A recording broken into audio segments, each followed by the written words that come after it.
బెంగళూరులో 3 రోజుల నుంచి వర్షం దంచి కొడుతోంది. ఇంకా పృథ్వీ అయితే నిన్న ఎలిమినేట్ అయిపోయాడు. ఎలిమినేట్ అయిన తర్వాత ప్రెస్ మీట్ పెట్టాడు. ప్రెస్ మీట్ లో ఏమేమి క్వశ్చన్స్ అడిగారో చెప్తా. ఫస్ట్ వచ్చేసి పృథ్వీ ఎలిమినేట్ అయిందికి ఎవరు కారణం, మీరు ఇప్పుడు ఎలిమినేట్ అవుతారా అనుకున్నారా అంటే లేదు నేను అనుకోలేదు, టాప్ 5 వరకు ఉంటాను అని చెప్పాడు పృథ్వీ. ఇంకెవరు ఎలిమినేట్ అవుతారంటే అవినాష్ ఎలిమినేట్ అవుతాడు అనుకున్నా, కానీ అవినాష్ టికెట్ ఫినాలే రేస్ గెలిచి నేను ఎలిమినేట్ అయ్యా అన్నాడు. ఇంకోటి వచ్చేసి మీ టాప్ 5 చెప్పండి అన్నాడు. ఫస్ట్ వచ్చేసి నిఖిల్ ఉంటాడు, సెకండ్ వచ్చేసి నబీల్, థర్డ్ వచ్చేసి గౌతమ్, ఫోర్త్ వచ్చేసి ప్రేరణ, ఇంకా ఫిఫ్త్ వచ్చేసి విష్ణుప్రియ ఉంటుంది అని చెప్పాడు. అలాగే విన్నర్ అవుతారంటే ప్రేరణ అవుతుందా నిఖిల్ అవుతాడంటే ప్రేరణ కాదు నిఖిల్ అవుతాడు, నా ఫ్రెండ్ నిఖిల్ అవుతాడు విన్నర్ అని చెప్పాడు.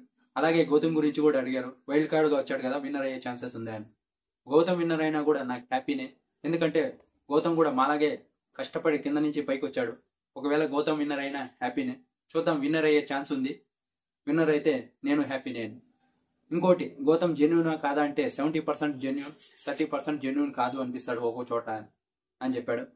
అలాగే ఇంకోటి మీరు ఏదో మూవీ చేస్తున్నారంట కదా, ఆ మూవీ ఎంతవరకు కంప్లీట్ అయిందంటే 70% వరకు కంప్లీట్ అయింది, ఇంకా 30% బ్యాలెన్స్ ఉంది అని చెప్పాడు. తెలుగులోనే మూవీ చేస్తున్నారంట.